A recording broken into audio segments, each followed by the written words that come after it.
అన్న first of all వచ్చిన వాళ్ళందరికీ thank you so much. Yes please, మీరు ఏదన్నా మాట్లాడంటే మాట్లాడచ్చు. అన్న నేను ఫస్ట్ నుంచి ఒకటే మాట మాట్లాడుతున్నా, గేమ్లో ఫెయిర్ అన్ఫెయిర్ అనేది ఏముండదు. వెళ్ళినాం, వాళ్ళు పంపించేసారు, వచ్చేసినాం అంతే. సో ఫెయిర్ అన్ఫెయిర్ అనేది ఏముండదు. నేను ఎక్స్పెక్ట్ చేయలేదు, ఆబ్వియస్లీ ఎక్స్పెక్ట్ చేయలేదు. కానీ ఒక్కసారి ఎక్కడైతే కొంచెం ఫ్లిప్ అవుతుందని అనిపించిందో అప్పుడు నాకు ఒక సెన్స్ కొట్టింది. సో ఏదో జరుగుతుంది, ఐఎమ్ రెడీ ఫర్ ఇట్ అని చెప్పేసి. కాకపోతే హౌస్మేట్స్ అందరూ నాకున్న బాండింగ్కి, నేను అంతకుముందు ఆడిన దానికి, నువ్వు వెళ్ళావు నేను వెళ్తున్నా, నాకు అర్థమైపోయింది. సో వదిలేయండ్రా అని చెప్పిన, బట్ స్టిల్ వాళ్ళందరూ నా గురించి ఫైట్ చేశారు. సో ఉన్నది 3 వారాలే కానీ చాలా మంచి జర్నీ. నేను వాళ్ళతో మంచి ర్యాపో చేసుకొని వచ్చాను. నాకు సార్ కూడా ఫైనల్ ఏవి చూసి అదే అన్నాడు, ఉన్న తక్కువ టైం కానీ నీ ఎమోషన్స్ చాలా ఎక్కువ ఉన్నాయి, చాలా బాగా అనిపించింది, షార్ట్ అండ్ స్వీట్ చాలా బాగుంది అని అన్నాడు. సో నాకు చాలా హ్యాపీ ఉంది వెళ్ళినందుకు. తిట్టడం కాదు, మేబీ పదాలు రాంగ్ అయి ఉంటాయి. పదాలు రాంగ్ ఉన్నాయి, ఆబ్వియస్లీ నేను అదే చెప్పిన. కాకపోతే దానికోసం పంపిస్తారని అయితే నేను అనుకోను. అంత పెద్ద షో ఉండి, ఎందుకంటే నాకంటే ఎక్కువ మాట్లాడాలన్నారు ఇంతకుముందు సీజన్స్లలో కూడా. శివబాలాజీ గారిది నేను చాలా చూసిన, అది బకెట్ది వాటర్. లేదు అట్లేం అనలే. నేను ఎందుకు అంటే నన్ను అడిగిన 2-3 నువ్వు మాట్లాడుతున్నావురా అంటే, యాక్చువల్గా నేను షో వెళ్ళినప్పటి నుంచి కూడా, మరి మీకు అది ఎంత ప్లే చేసిరో లేదో నాకు తెలియదు కానీ, పోతున్నప్పటి నుంచి అన్న నమస్తే, మంచిగున్నా, వదిలే చాయ్ పెట్టిందా, ఏం చేస్తున్నావు బిగ్ బాస్ అని కెమెరాకి దాన్ని ఒక క్యారెక్టర్లా క్రియేట్ చేసుకొని నేను మాట్లాడడం డే 1 నుంచి స్టార్ట్ చేసిన. సో అవి ఎన్ని ప్లే చేసిరో ఎన్ని ప్లేలో మనకు తెలియదు కానీ డే 1 నుంచి స్టార్ట్ చేసిన. నేను జోక్స్ వేస్తూ ఉంటే మధ్య మధ్యలో నవ్వుతా ఉన్నప్పుడు బిగ్ బాస్ తిడతలేనురా, బిగ్ బాస్ మనిషి కాదు, అదొక గేమ్. నేను ఒక క్యారెక్టర్ క్రియేట్ చేసుకొని నేను జోకులు మాట్లాడుతూ ఉన్నా అంతే.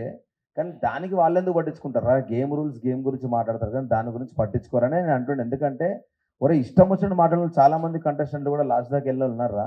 సో మరీ పర్సనల్గా ఎవరు తీసుకోరు. ఒకవేళ తీసుకోవాలనుకున్నా కూడా డైరెక్ట్ కన్ఫెషన్ రూమ్ ఉన్నది, చాలా ఉన్నాయి. సో డెఫినెట్గా ఇప్పుడు యాజ్ అ కంటెస్టెంట్ మనం 100% కాన్షియస్లో ఉండం.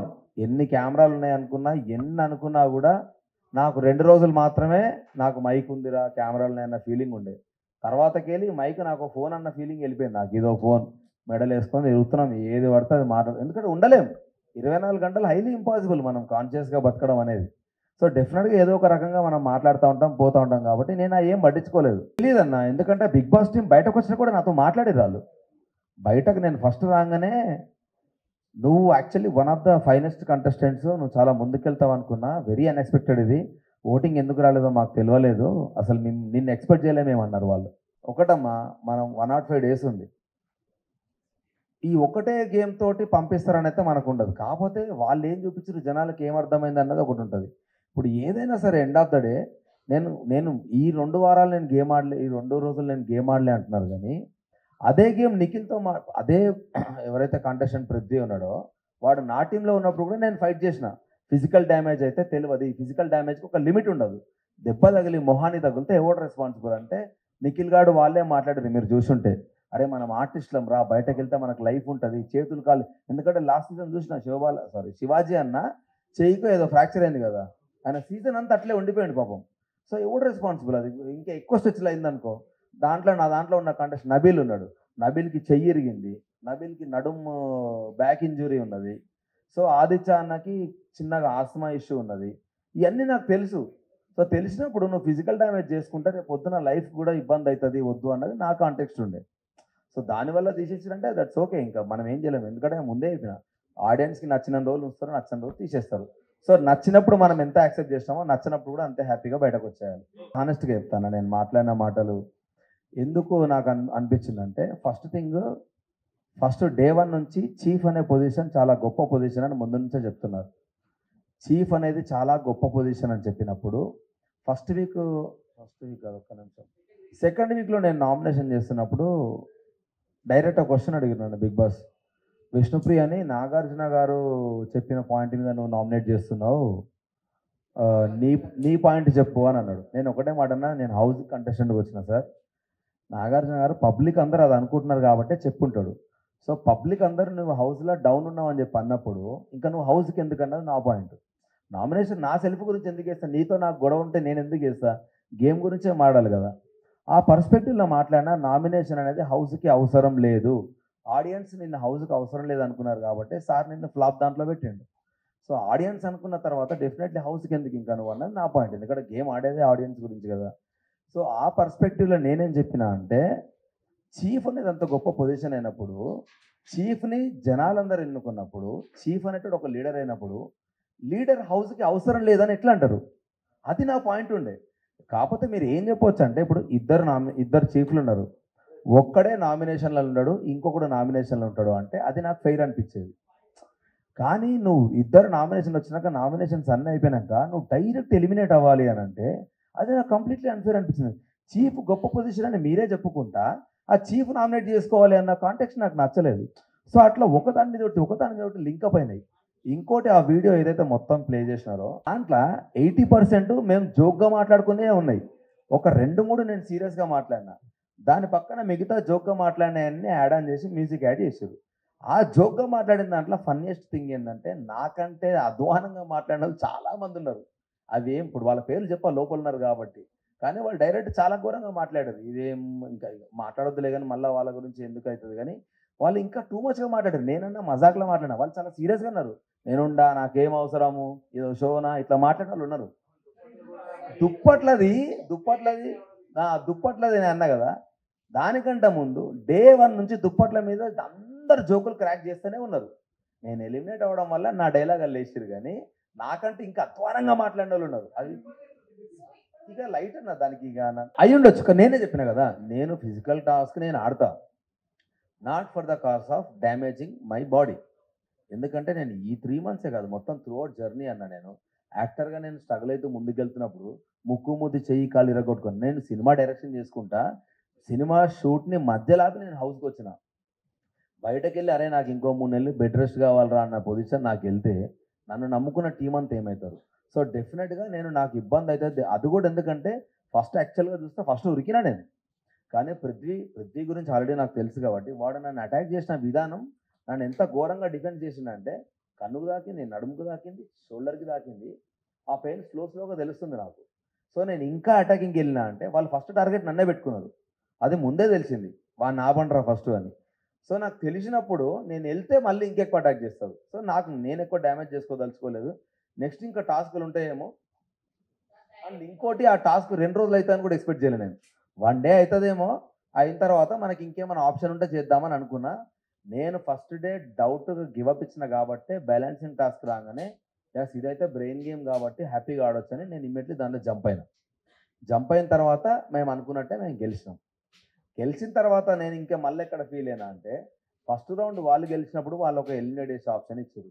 సెకండ్ రౌండ్ మనం గెలిచేస్తే ఫస్ట్ పృథ్వీగాని తీసేస్తే హ్యాపీగా ఆడుకోవచ్చు, వాడు ఇట్లా మొత్తం ఇట్లా ఒక బుల్లాగా ఎగురుతున్నాడు అందరి మీదకి, వాడిని తీసేయాలనేది మా పాయింట్. అందుకనే మా వాళ్ళందరూ మా గుడ్లు ఎక్కువ రాగానే డ్యాన్స్ చేద్దాం, ఇట్లా ఫుల్ ఎగురుదాం, ఎంజాయ్ చేద్దాం అంటే విన్ అయినాక ఎగురుదాం. ఇప్పుడు ఏమొద్దు, మీకు డ్యాన్స్ చేయాలనిపిస్తే లోపలికెళ్ళి ఎగరండి, వాళ్ళని ఇన్సల్ట్ చేసినట్టు వద్దు, మనం లోపలికెళ్ళి ఎంజాయ్ చేద్దాం, ఇక్కడ ఏం అవసరం లేదు, మనం ఇప్పుడు హై వచ్చినాం కదా చూద్దాం రేపు మనకి ఏం ఆప్షన్ ఇస్తారో చూద్దామని అనుకున్నాం. మాకు ఆప్షన్ వేయకుండా మళ్ళీ సెకండ్ టైం వాళ్ళకి ఆప్షన్ ఇస్తారు, మళ్ళీ ఫ్లిప్ అయిపోయినా. ఏది నాకు అగెనిస్ట్గానే పోతుంది అన్నీ. సో ఇదన్నీ ఒకదాని మీద ఒకటి ఇంటర్లింక్ అయినాయి. ఇవన్నీ డిఫరెంట్ సిచ్యువేషన్స్లో మేము మాట్లాడిన మాటలన్నీ ఒక దగ్గర క్లబ్ అయినాయి. సో చూసినా నాకే అమ్మ ఎన్ని మాట్లాడినా నేను అనిపించింది. అంటే అర్థం చేసుకో, ఆ మ్యూజిక్ ఇంపాక్ట్ నేను వేరే సిచ్యువేషన్లో మాట్లాడినా అక్కడ యాడ్ చేయడం వల్ల దాని ఇంపాక్టే మారిపోయింది.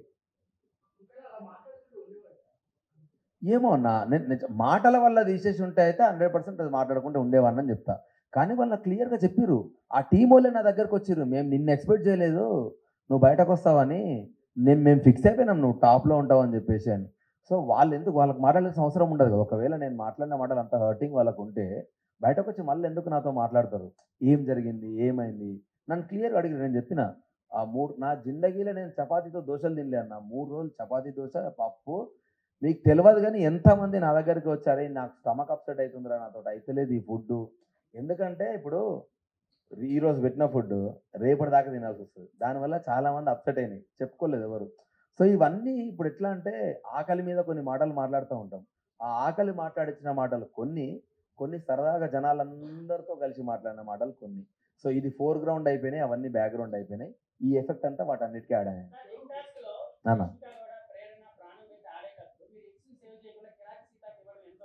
కిరాక్ సీతకు నేను ఇవ్వలేదు. ఎందుకు కిరాక్ సీత దగ్గర నేను ఎందుకు గివప్ చేసిన అంటే, యాజ్ అ చీఫ్ ఇద్దరం నేను నిఖిల్ మాట్లాడుకున్నాం, ఇట్లా గేమ్ వద్దు, ఏమున్నా అక్కడ ఆడుకోండి. ఎందుకంటే ఫస్ట్ నిఖిలే నా దగ్గరకు వచ్చి, మామ బాడీ పెయిన్స్ ఘోరంగా ఉన్నాయరా, అవ్వట్లేదు నాతోటి, జర చూసి ఆడుకుందాంరా అన్నాడు. నేను అన్నా మీరేం కొట్టాడ పెట్టుకున్నా అక్కడ మాట్లాడుకోండి మామ, ఇక్కడికి వచ్చిన తర్వాత వదిలేద్దాం, అక్కడ ఎంతనన్నా ఫైట్ చేసుకోండి మామ, దాన్ని బట్టి మనకు క్లారిటీ ఉంటుంది ఎంతవరకు ఆడాలని. అని ఇద్దరం మాట్లాడుకున్న తర్వాత ఓకే అన్నారు. ఓకే అన్నారు కాబట్టి నేను సైలెంట్ అయినా. ఇంకోటి, సీతకు ఆల్రెడీ చాలా దెబ్బలు తగిలినాయి అండ్ తలకు కూడా దెబ్బ తగిలింది ముందు రోజు ఎక్టాస్క్ ఆడినప్పుడు. సో నేను సీత వచ్చి తీసుకెళ్తే నేను సడన్గా లేచి పట్టుకుంటే కింద పడితే దెబ్బ తగులుతుందన్న ఒక కన్సర్న్ మీద నేను అయిపోయినా. అండ్ ఇంకోటి, మేము ఆల్రెడీ మాట్లాడుకున్నాం. సో నేనేం ఎక్స్పెక్ట్ చేసిన అంటే, నిఖిల్ గాడు వచ్చి మేము ఆల్రెడీ మాట్లాడుకున్నాము వద్దురా అని వాడు వచ్చి అన్నాడు కూడా, మనం మాట్లాడుకున్నాం వాళ్ళ ఎక్స్ వాళ్ళకి ఇద్దామని. సోనియా డిఫెండ్ చేసుకుంటూ స్టార్ట్ చేసింది, ఇది మా గేమ్ అని. ఇక అడ్డంగా వితండవాదం చేస్తే నేనేం చేయలేను. యాజ్ ఎ చీఫ్ మాట్లాడుకున్నప్పుడు ఆ రూల్ ఒకటి వెళ్ళాలి. మీరు నిన్న అంత దాకా వచ్చిన వాడు, మళ్ళీ ఎక్స్ ఇస్తా అన్న వాడు సడన్గా నిన్న మీరు ఆడిరు కదా ఈరోజు మేము ఆడతామని అంటే, ఇక ఇంకేం మాట్లాడతాను నేను దానికి? సైలెంట్ కాదన్నా. ఇప్పుడు గొడవ నువ్వు లాజికల్గా మాట్లాడితే గొడవ పడతా, నువ్వు అడ్డంగా ఇష్టం వచ్చినట్టు మాట్లాడతా అంటే ఆల్రెడీ నా గొంతు ఖరాబ్ అయింది. నేను అప్పటికి నేను అదే చెప్తున్నా, అందుకే అంటున్నా. యాక్చువల్గా ఇప్పుడు ఆడియన్స్ మిస్టేక్ అని నేను అంటే ఏంటంటే, ఆడియన్స్ వాళ్ళకి ఎంతవరకు చూపిరో అదే చేస్తారు. సింప్లెస్ట్ ఎగ్జాంపుల్, బయటకు వచ్చిన తర్వాత ఫస్ట్ నా వైఫ్ అడిగింది ఏం తెలుసా, నువ్వు సీతను ఎందుకు తిట్టినావు, సీత నీ మీద హర్ట్ అయింది, పెద్ద గొడవ అయింది కదా అని అన్నది. కానీ మీరు బయటకు వచ్చినాక సీతను అడగండి, మేమిద్దరం గొడవ పడ్డ తర్వాత సీత లోపలికి వెళ్ళి ఏడ్చింది. ఏం ఏడ్చింది తెలుసా? ఆయనను నేను సొంత అన్నలాగా ఫీల్ అయినా, తిట్టాల్సింది అన్నను కాదు, ఎవడి మీదో కోపం నేను అభయన్న మీద చూపించిన అని ఏడ్చింది ఆ పిల్ల. ఎవడి మీదో చూపించాల్సిన కోపం అన్న మీద చూపించిన అని ఏడ్చింది తప్ప, కానీ నేను తిట్టినా అన్నది కాదు. నేను కూడా బయటకు వెళ్ళి ఆదిత్య అన్నతో నా చెల్లెలాగా ఫీల్ అయినా అన్న దాన్ని నేను. అది కూడా ఎందుకంటే నేను యష్మి మన ప్లేట్స్ మనం కడగొద్దన్నప్పుడు కూడా నేను సైలెంట్గా నా ప్లేట్ నేను కడుక్కుంటూ పోయటం, ఎందుకు వాళ్ళకి ఇబ్బంది పెట్టాలని ఇంటెన్షన్లో. అలాంటి నా గురించి తెలిసి కూడా సీత నన్ను ఎట్లా అంటది, అది అన్న అన్నది కానీ జస్ట్ నా ఫీలింగ్స్ దానికి అర్థం కాలేదని నేను ఫీల్ అయినా. ఆ రోజు మాట్లాడదామని ట్రై చేసిన, కానీ ఒక మనిషి ఏడ్చి నీతో మాట్లాడడానికి రెడీగా లేనప్పుడు మనం మాట్లాడకూడదు, అది ఇంకా వరస్ట్కి వెళ్తుంది. సో నేను విష్ణుప్రియని అడిగిన, ఆదిత్య అన్నని అడిగిన సీతతో మాట్లాడడానికి, ఆమె రెడీ ఉన్నాక వస్తుంది అంటే వెయిట్ చేసిన. నెక్స్ట్ డే ఈవినింగ్ దాకా వెయిట్ చేసినాక అన్న మాట్లాడదామా అన్నది. పక్కకు తీసుకెళ్ళిన, రాబేటా అని పక్కకు తీసుకెళ్ళిన తర్వాత అంతకుముందు అభయ్ గారు అన్నది, నువ్వు అభయ్ గారు అని పిలుచుంటే జీతంలో మాట్లాడబెట్టాను నేను నువ్వు అన్న అన్న కాబట్టి వచ్చిన బెట అంటే, చెప్పన్నా అని సారీ అన్న అని హక్ చేసుకున్నాక, లేదు బేట నేను కూడా ఇప్పుడు మా చెల్లెతో నేను మాట్లాడినప్పుడు సరదాగా మాట్లాడతా, కొన్ని దమాక్ లేదా మెంటల్గాను అనేది ఎట్లా అంటే ఛాయ్ దగ్గర మాట్లాడుతుంటే చాలా ఊత పదాలు కొన్ని వచ్చేస్తాయి. ఆ ఊత పదాలు ఎట్లుంటాయంటే, ఇప్పుడు కొన్నిసార్లు ఎరా ముండా అని మాట్లాడతారు, అది నా సైడ్ చాలా ఏం ముండా అంటుండే అనిపిస్తుంది, కానీ కొన్నిసార్లు చాలా నార్మల్ పదం అది. సో ఇటు సైడ్ నాకు చాలా నార్మల్ పదాలు, కానీ అది సీతకు తెలియదు, కానీ అది నేను అన్నందుకు కూడా ఫీల్ కాలే. ఆ బాండింగ్ మా ఇద్దరికి ఏర్పడ్డది లక్కీది.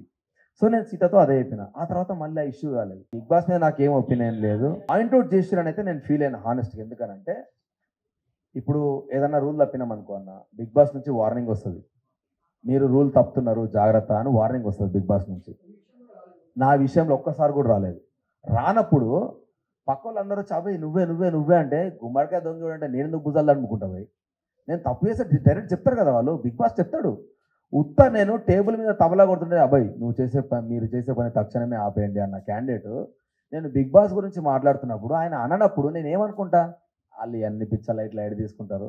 ఇప్పుడు వాళ్ళు ఏంది, మన పేషెన్సీ టెస్ట్ అక్కడ.